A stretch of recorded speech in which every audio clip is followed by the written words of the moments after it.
मरे हुए लोगों की, यह 3 चीजें कभी नहीं रखना चाहिए, वरना भयंकर पितृदोष लगता है। श्री शिवाय नमस्तुभ्यम।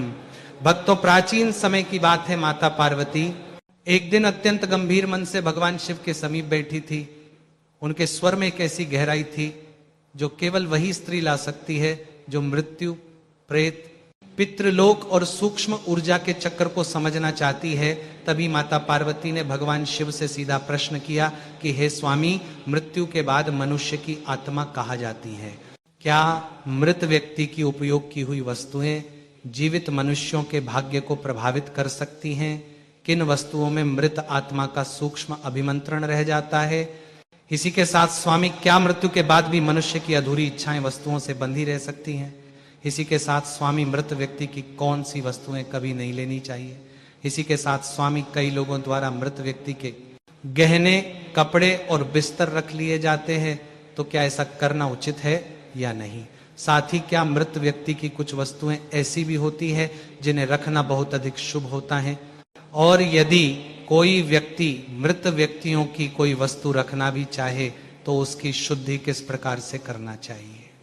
हे स्वामी, मुझे इन सभी प्रश्नों के उत्तर विस्तार से दीजिए, ताकि मनुष्य द्वारा भी कोई गलती की जा रही होगी तो उसमें भी सुधार हो सके।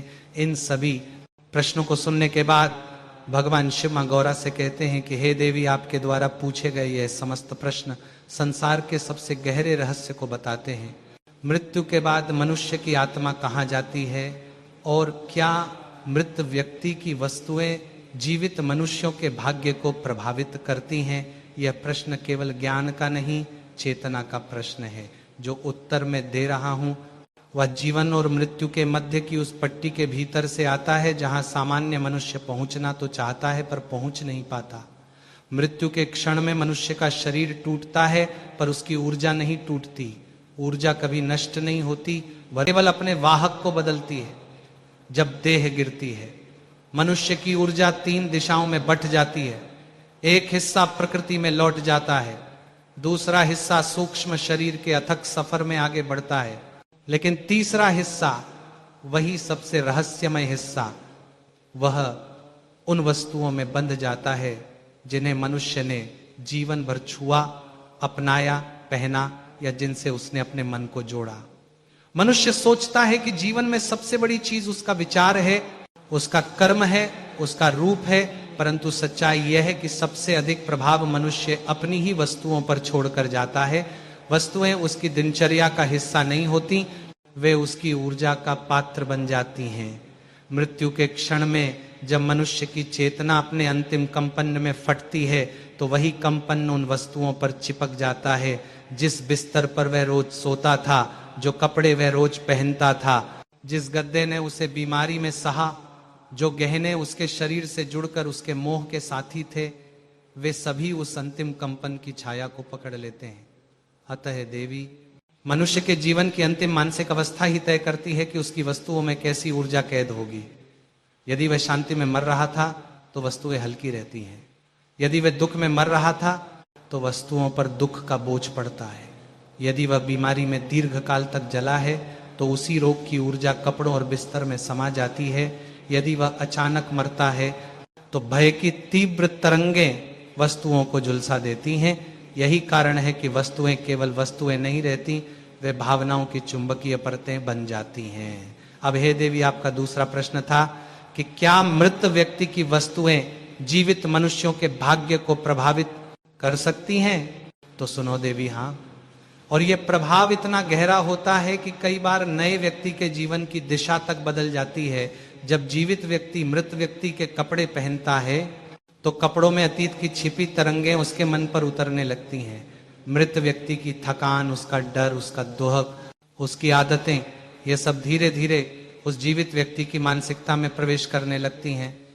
जब कोई मृत व्यक्ति का बिस्तर उपयोग करता है तो उसे अक्सर बेचैनी, अनिद्रा, अनजाने भय या अवसाद महसूस होता है, क्योंकि बिस्तर वह जगह है जहां मनुष्य अपना शरीर ही नहीं, अपना अवचेतन भी छोड़ता है, और मृत्यु के बाद वही अवचेतन ऊर्जा बिस्तर में जागृत रहती है। और यदि कोई मरे हुए के गहने पहनता है तो यह केवल अशुभ ही नहीं, कई बार घातक भी हो सकता है, क्योंकि गहनों में मनुष्य का मोह रहता है और मोह मृत्यु के बाद भी तुरंत समाप्त नहीं होता। इसलिए मृत व्यक्ति की चेतना अक्सर गहनों की ओर खिंची रहती है। यही कारण है कि जो मृत लोगों के गहने पहनता है वह अनजाने में मृत व्यक्ति के मोह को अपने जीवन में प्रवेश करने देता है। ऐसा व्यक्ति अचानक बेचैन हो जाता है, बिना कारण गुस्सा या उदासी आने लगती है, जीवन की प्रगति रुकने लगती है, व्यक्ति अपने ही निर्णयों में उलझने लगता है क्योंकि वो अपने भाग्य पर नहीं चल रहा होता है, वो उस ऊर्जा पर चल रहा होता है जो गहनों में अटकी हुई थी। देवी, कई बार मनुष्य सोचता है कि वस्तुएं निर्जीव हैं, पर वस्तुएं निर्जीव नहीं, वे मनुष्य की स्मृति रखती हैं, वे मनुष्य के मन की परछाइयां पकड़ती हैं, वे मनुष्य के जीवन का अधूरा अध्याय बन जाती हैं। इसलिए देवी, मृत व्यक्ति की वस्तुएं जीवित मनुष्यों के भाग्य को प्रभावित करती हैं, कभी धीरे धीरे, कभी अचानक, कभी इतनी तीव्रता से कि जीवित व्यक्ति समझ भी नहीं पाता कि उसकी परेशानियों का आरंभ कहाँ से हुआ। यही मृत्यु का पहला सत्य है कि ऊर्जा का स्थान बदलता है पर उसकी दिशा नहीं, और यदि सावधानी न बरती जाए तो मनुष्य अनजाने में किसी और की अधूरी कहानी को अपने जीवन में ढोने लगता है। अब हे देवी, आपका अगला प्रश्न था कि मरे हुए व्यक्ति के कपड़े, बिस्तर या दैनिक उपयोग की वस्तुएं लेने से मन और भाग्य पर क्या प्रभाव पड़ता है। यह प्रश्न जितना सरल दिखता है उसका उत्तर उतना ही गहरा है। संसार इसे सामान्य समझकर भूल जाता है, पर इस भूल की कीमत पीढ़ियां चुकाती हैं। मृत्यु कभी खाली नहीं जाती, वह अपने साथ बहुत कुछ ले भी जाती है और पीछे बहुत कुछ छोड़ भी जाती है। जब कोई मनुष्य अपना शरीर छोड़ता है तब उसकी वस्तुएं वैसी ही नहीं रहती जैसी वे जीवन में थीं। हर वस्तु मनुष्य की ऊर्जा को पीती है, संचित करती है और वर्षों तक उसे अपने भीतर बांध कर रखती है। जो वस्त्र उसके शरीर को छूते रहे, जो बिस्तर उसके शरीर के ताप और थकान को सहते रहे, जो चीजें उसके हाथ रोज छूते रहे, उनमें उसके जीवन का अस्तित्व बस जाता है। जीवित मनुष्य की ऊर्जा हलचल भरी होती है, पर मृत व्यक्ति की ऊर्जा स्थिर, भारी और कई बार टूटी हुई होती है। मृत्यु के बाद वह ऊर्जा वस्तुओं में कैद हो जाती है और यदि कोई जीवित मनुष्य उन वस्तुओं को ले लेता है, उसका उपयोग करने लगता है, तो वह अनजाने में मृत मनुष्य की टूट चुकी ऊर्जा को अपने जीवन में प्रवेश दे देता है। देवी, इस धरती पर बहुत से लोग ये सोचकर वस्तुएं ले लेते हैं कि अरे इसमें क्या है। वस्तु तो वस्तु है, पर वस्तु कभी सिर्फ वस्तु नहीं होती, वह एक संग्रहण पात्र होती है ऊर्जा का, भावनाओं का और अनुभवों का। यदि मृत व्यक्ति के जीवन में पीड़ा अधिक थी, कष्ट अधिक थे, असफलताएं अधिक थीं, मन में अवसाद था, शरीर में रोग था, तो उसकी ऊर्जा भी वैसी ही थी। और जैसे ही कोई जीवित मनुष्य उसकी वस्तु को अपनाता है, वह ऊर्जा उसके मन, नींद, निर्णय, स्वास्थ्य और भाग्य में धीरे धीरे अपना प्रभाव फैलाने लगती है। यही कारण है कि कई घरों में अचानक कलह शुरू हो जाती है, नींद बिगड़ जाती है, डर लगने लगता है, काम बिगड़ने लगते हैं, मन उदास रहने लगता है और लोग कारण नहीं समझ पाते। उन्हें लगता है ये सब बाहरी कारणों से हो रहा है, पर असल में ये उन वस्तुओं की ऊर्जा होती है जिसने चुपचाप घर में प्रवेश कर लिया। अब हे देवी, आपका अगला प्रश्न था कि क्या मृत व्यक्ति की सोने चांदी की वस्तुएं, गहने या मूल्यवान चीजें भी अशुभ प्रभाव देती हैं, भले वे बहुमूल्य क्यों ना हो। तो हे देवी, इस प्रश्न का उत्तर और भी गहरा है। सोना और चांदी केवल धातु नहीं बल्कि ऊर्जा सोखने वाले माध्यम हैं। मनुष्य के जीवन की सबसे अधिक भावनाएं, इच्छाएं, भय और स्मृतियां जिस चीज में कैद होती हैं वह है उसका शरीर, और दूसरे स्थान पर उसके आभूषण, गहने मनुष्य के शरीर से इतने नजदीक जुड़े रहते हैं कि वे उसके मन और संस्कारों की ऊर्जा को पीने लगते हैं। पुराणों में लिखा है, यह वस्त्रम यह भूषणम मृतजन स्पर्श संशक्तम सजीवन मंगलम हंति। अतः जो वस्त्र या गहने मृत व्यक्ति के अधिक संपर्क में रहे हों, वे जीवित मनुष्य के मंगल को नष्ट करने की शक्ति रखते हैं। सोना विशेष रूप से जीवन ऊर्जा को संग्रहित कर लेता है।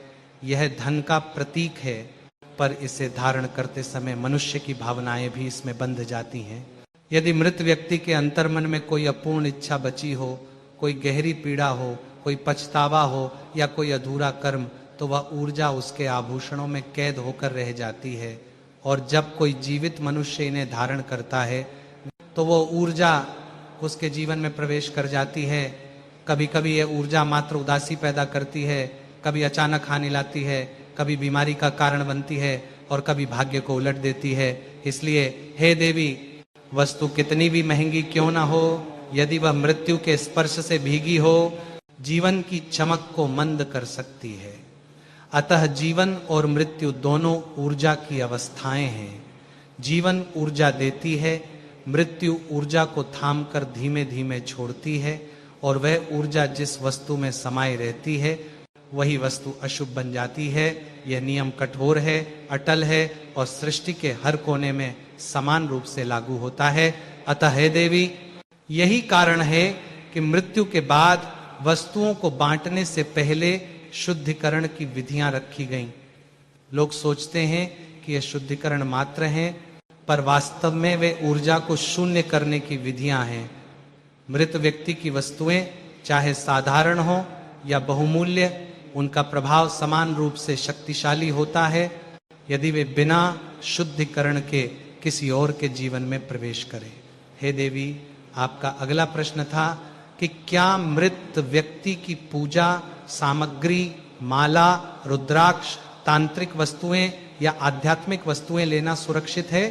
तो इसका उत्तर सामान्य मन से नहीं समझा जा सकता, क्योंकि आध्यात्मिक वस्तुएं केवल वस्तुएं नहीं होती, वे साधक के जीवन की ऊर्जा, उसकी तपशक्ति और उसके भीतर की स्थिति का प्रतिबिंब होती हैं। जब कोई साधक जीवित रहता है तब उसकी साधना उन वस्तुओं में शक्ति भरती है, परंतु मृत्यु के बाद वही शक्ति स्थिर हो जाती है। और स्थिर शक्ति या तो संरक्षक बनती है या विनाशक, यह उस साधक की आंतरिक स्थिति पर निर्भर करता है।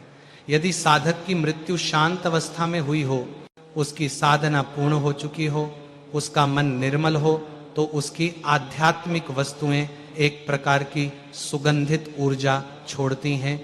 लेकिन पार्वती, संसार में ऐसा बहुत कम होता है। अधिकतर मनुष्य मृत्यु के समय अपूर्ण होते हैं। अधूरे कर्म, अधूरी इच्छाएं, अधूरे संस्कार और अधूरी तपशक्ति उनके भीतर भटकती रहती है। ऐसी स्थिति में रुद्राक्ष, माला, यंत्र मंत्रित वस्तुएं, यहां तक कि उसकी पूजा की थाली भी उस अधूरी शक्ति को समेटे रहती है।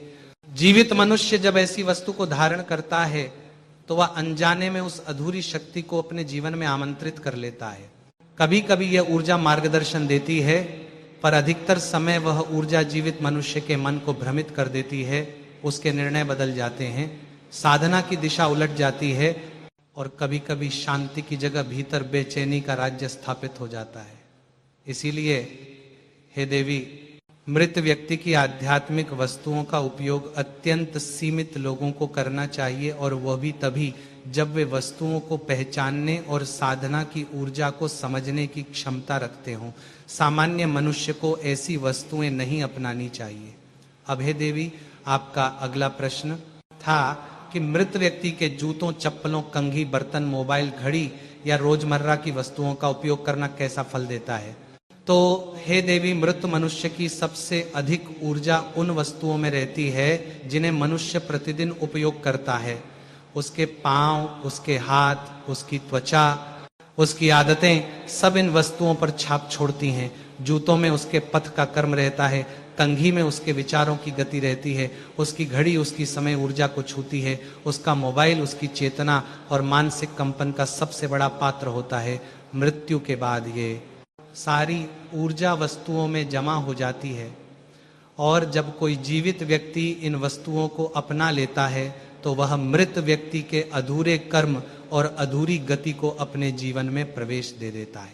इसका सबसे गहरा प्रभाव मन पर पड़ता है।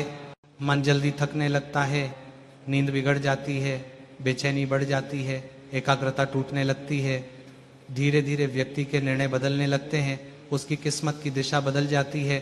कभी कभी तो वह अपने ही पथ से भटक जाता है और समझ नहीं पाता कि उसके भीतर ये परिवर्तन क्यों आ रहे हैं।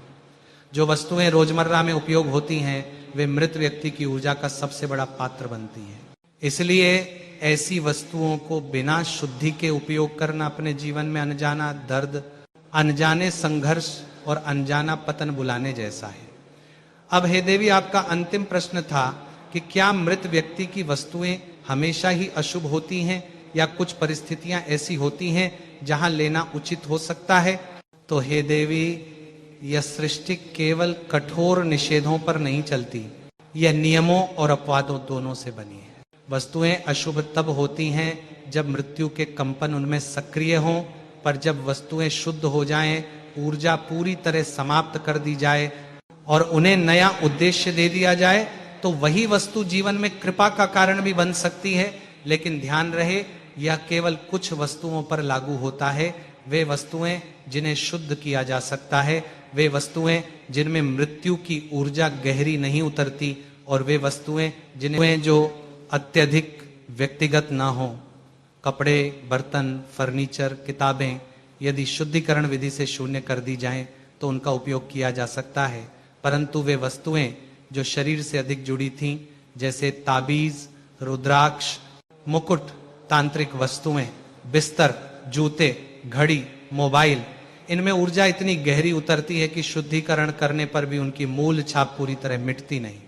संसार में लोग अक्सर वस्तुओं के मूल्य को देखते हैं लेकिन ऊर्जा को नहीं समझते। परंतु हे देवी, जीवन उस ऊर्जा से ही चलता है जिसे लोग देख नहीं पाते हैं। जो चीजें मृत व्यक्ति की कंपन को संभाले रहती हैं, वे जीवित व्यक्ति के भाग्य को अपने अनुसार मोड़ सकती हैं। इसलिए अपवाद हैं पर सीमित हैं, और वस्तु उपयोग करने योग्य है या नहीं, यह पहचानना हर व्यक्ति के बस की बात नहीं। इसीलिए शास्त्र ने सामान्य मनुष्य को यही मार्ग दिया कि मृत व्यक्ति की वस्तु को लेने से पहले शुद्ध कर लो, और जो वस्तु अत्यधिक व्यक्तिगत हो उसे छोड़ दो। यही जीवन का संतुलन है। शक्ति को पहचानो, मृत्यु के कंपन को समझो, और वस्तुओं को हल्के में मत लो, क्योंकि वस्तु कभी केवल वस्तु नहीं होती, वह मनुष्य के जीवन की आखिरी सांस तक उसका प्रतिबिंब होती है। तो भक्तों, यह थी वह समस्त जानकारी कि मृत लोगों की कौन सी वस्तुएं नहीं लेना चाहिए। यदि जानकारी उचित लगी हो, वीडियो को लाइक और चैनल को सब्सक्राइब जरूर करें, और कमेंट में यह जरूर बताएं कि आप ये वीडियो कहां से देख रहे हैं। धन्यवाद।